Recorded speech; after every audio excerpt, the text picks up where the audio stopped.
People panic when you go silent. Here's why.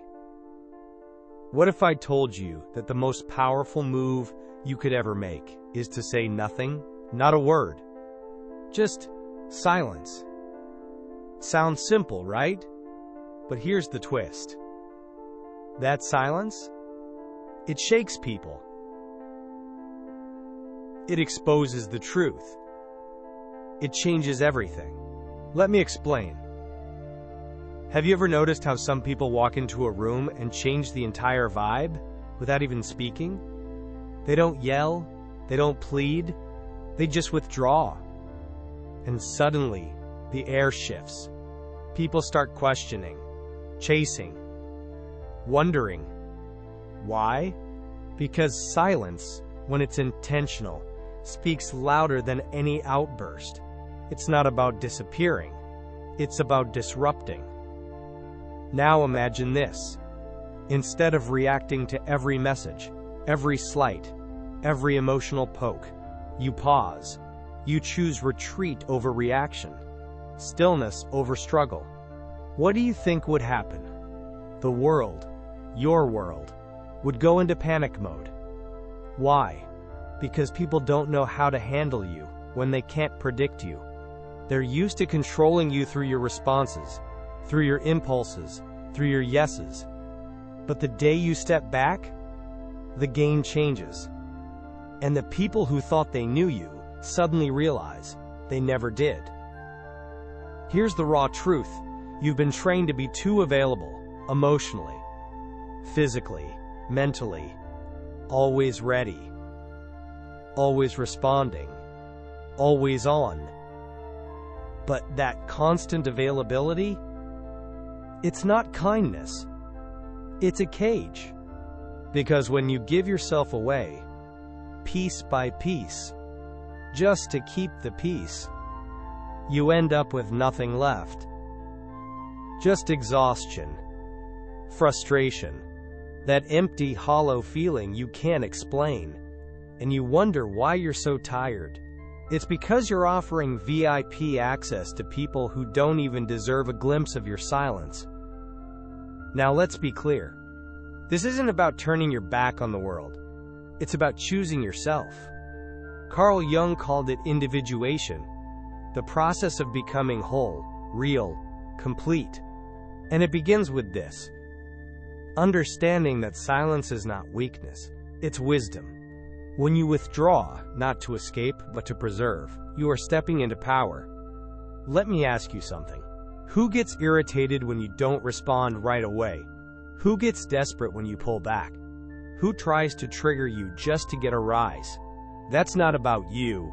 That's about them. They need you reactive, because your reactions give them control. But here's what no one tells you.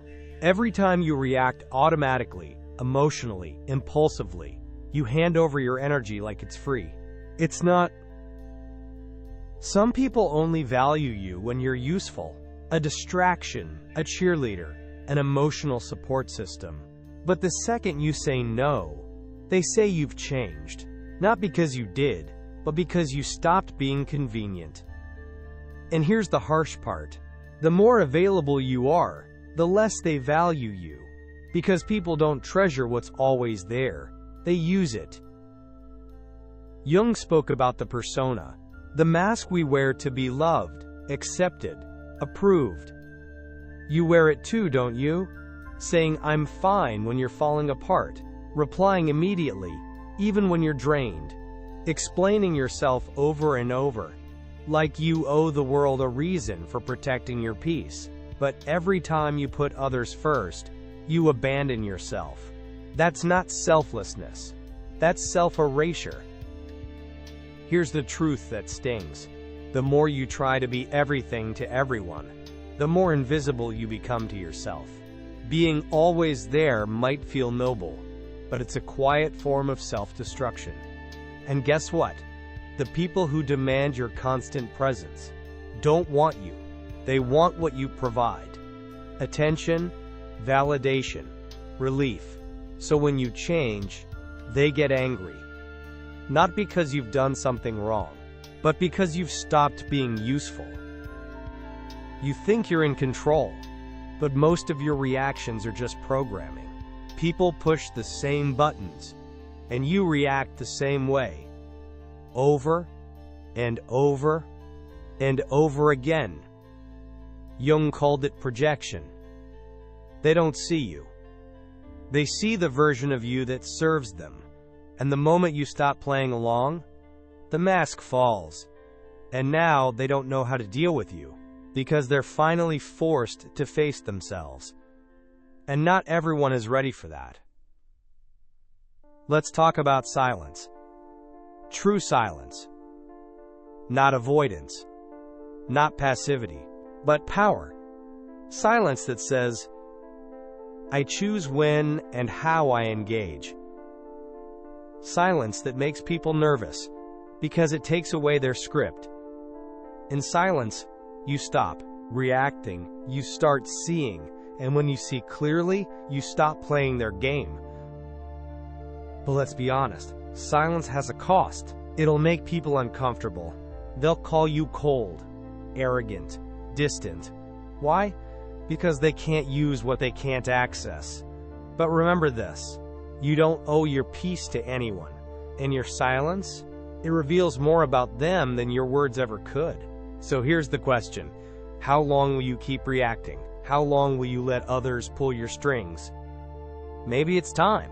Time to withdraw, to become a mystery, to reclaim your energy. Because the day you stop being available is the day you start being powerful. And in the next part, we'll dive even deeper into how manipulators feed off your energy and why your silence leaves them powerless. If this message is hitting home, pause, take a breath, and consider subscribing. This isn't just content. It's a mirror. The real question is, are you ready to look?